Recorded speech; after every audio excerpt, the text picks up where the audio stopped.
Doctor Narendra Dabholkar यांची हत्या केल्याप्रकरणी सीबीआयनं सनातनचा साधक वीरेंद्र तावडेला अटक केल्यानंतर आता नवनवीन खुलासे होत आहेत। या प्रकरणात 3 आजी माजी पोलिसांची चौकशी होणार असल्याची माहिती आहे। यात निवृत्त पोलीस उपनिरीक्षक मनोहर कदम यांचाही समावेश असल्याचं समजतंय। रमाबाई आंबेडकर नगरमधील दंगलीत कदम यांना जन्मठेपेची शिक्षा सुनावली, त्यांना हायकोर्टानं जामीन दिलाय। फरार आरोपी सारंग अकोलकर, रुद्र पाटील, विनय पवार आणि प्रवीण निमकर या सनातनच्या साधकांना या आजी माजी अधिकाऱ्यांनी प्रशिक्षण दिल्याचं सीबीआयच्या बड्या अधिकाऱ्यांचं म्हणणं आहे। शिवाय डॉक्टर नरेंद्र दाभोलकरांच्या हत्येसाठी वापरलेलं रिव्हॉल्वर बनवण्यातही आजी माजी अधिकाऱ्यांनी मदत केल्याचा संशय आहे। आपण याबाबत अधिक माहिती घेऊया आमचे प्रतिनिधी अजित मांढरे यांच्याकडून। अजित, काय नेमकं म्हटलेलं आहे म्हणता आहेत या चौकशीतून आणि त्यांना काही वस्तुजन्य पुरावे मिळाले, विशेष करून जे मेल मिळालेले आहेत त्या मेलमध्ये सारंग अकोलकर म्हणजे जो एक मेल आहे त्यातून आणि तावडे यांच्या संभाषणामधून बऱ्याचशा अधिकाऱ्यांची नावं समोर आलेली आहेत। त्यातले 3 असे अधिकारी आहेत ज्या अधिकाऱ्यांनी सारंग अकोलकर, प्रवीण निमकर म्हणजे सनातनचे साधक जे आहेत, ज्यांनी दाभोलकर यांची हत्या केलेली आहे, यांना ट्रेनिंग दिलेलं आहे असं त्यांचं म्हणणं आहे। असं सीबीआयचा संशय, असा आरोप आहे। पण मनोहर कदम यांच्याशी आम्ही संपर्क केला असता त्यांचं म्हणणं आहे की मी कधी सनातन संस्था या संस्थेला मी कधी भेटलोय नाही, त्यांचा माझा काही संबंध नाहीये। विशेष करून ज्या लोकांची आपण त्यांना नावं सांगितली, म्हणजे सीबीआयने आपल्याला नावं सांगितली होती, सारंग अकोलकर असेल किंवा त्याच पद्धतीने प्रवीण निमकर, तावडे असेल, यांची तुमची कधी भेट झाली का किंवा तुम्ही कोणा कधी ट्रेनिंग दिलंय का अशा बाबतीमध्ये? त्यांचं म्हणणं होतं की ज्यावेळी रमाबाई आंबेडकर नगर त्या ठिकाणी जी घटना घडली होती त्यात न्यायालयाने मला शिक्षा सुनावली, मी आतमध्ये होतो, जन्मठेप भोगत होतो। मी ज्यावेळी जामिनावरती बाहेर आलोय, मी माझ्या गावाला आहे, मी शेती करतोय, मी परत इथे आलो नाही, फक्त छोटं मोठं काय काम असेल तेव्हा मुंबईला येतो किंवा पुण्याला जातो, पण अशा पद्धतीनं माझा या संपूर्ण संस्थेशी किंवा व्यक्तीशी काही संबंध नाहीये असं त्यांनी स्पष्ट केलेलं आहे। अजित, आणखीन काही आजी माजी अधिकाऱ्यांची सुद्धा चौकशी होणार असल्याचं समजतंय, त्यांच्या बाबतीत काही समजू शकलेलं आहे का आणि नेमका या पोलीस अधिकाऱ्यांचा यामध्ये काय सहभाग होता याबद्दल सीबीआयनं काय म्हटलेलं आहे? हेमाली, सीबीआयचं म्हणणं आहे की एकूण 3 अधिकारी आहेत, ज्याच्यामध्ये 2 माजी अधिकारी आहेत आणि एक अजूनही तो जो अधिकारी आहे तो पोलीस सेवेत आहे। हे 2 माजी अधिकारी जे आहेत त्यांनी प्रवीण निमकर, सारंग अकोलकर, त्यानंतर वीरेंद्र तावडे, पाटील या 4 त्यांनी ट्रेनिंग दिलं होतं की कशा पद्धतीनं एखाद्या। अजित, आमच्याशी असेच संपर्कात राहा। आपल्याबरोबर माझे पोलीस उपनिरीक्षक मनोहर कदम आहेत। मनोहर कदम जी, सनातनच्या साधकांना तुम्ही प्रशिक्षण दिल्याचं सीबीआयचं म्हणणं आहे, आपण काय सांगाल?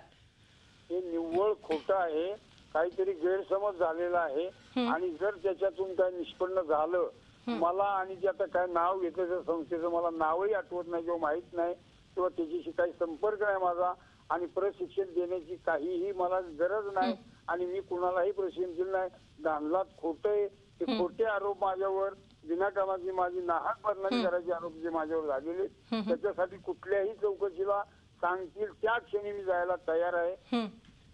आणि मी सध्या सातारा जिल्ह्यामध्ये कोरेगाव तालुक्यामध्ये एक राऊतवाडी म्हणजे छोटं खेडं गाव आहे, सह्याद्रीच्या कुशीत बसलेलं, तिथं 2 एकर माझी जमीन आहे, ती कसत बसतो। कुठल्याही संस्थेशी, कुठल्याही कार्यकर्त्याशी, एवन कुठल्या पक्षाशी काही माझे घेणं घेणं नाही आणि काही संबंध नाही।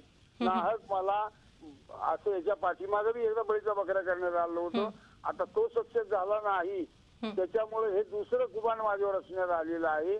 हे अगदी सूर्यप्रकाशा इतकं सत्य आहे, माझा आणि कुणाचा कसल्याही प्रकारचा संबंध नाही।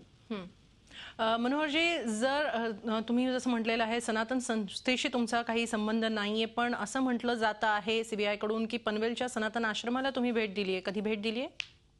माझ्या आयुष्यात कधीही गेलो नाही।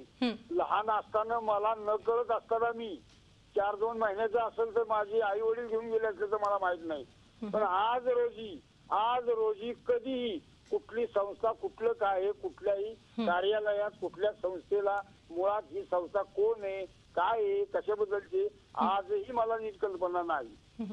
मनोहरजी, तुम्ही म्हणताय की तुमचा सनातनशी काही संबंध नाहीये, मग तुमचं नाव समोर का येतं आहे आणि तुम्हाला यात नाहक गोवलं जात आहे का? काय म्हणणं आहे तुमचं? याचं कारण असं असू शकतं, पण ते त्याच्याकडे माझे पुरावे माझ्याकडे नाही। माझ्यावरती एक जे काही टिप्पण रचण्यात आलं होतं ते फॉल्ट ठरलं आणि त्याच्यामुळं एखाद्या वेळेला पोलीस दलामध्ये, ह्या राज्य राखीव दलामध्ये प्रामाणिकपणे मी तसंच म्हणणार. पण सगळ्या जनतेला माहितीये, मला जे वरिष्ठ अधिकारी आहेत ते आजही डीजी ऑफिसला बसलेले आहेत. सगळ्यांना माहितीये की मी कोण होतो आणि मी काय करत होतो. मी एक उत्कृष्ट प्लेयर होतो आणि उत्कृष्ट एक फौजदार म्हणून होतो. सगळं माझं शीट सगळ्यांना माहिती होतं.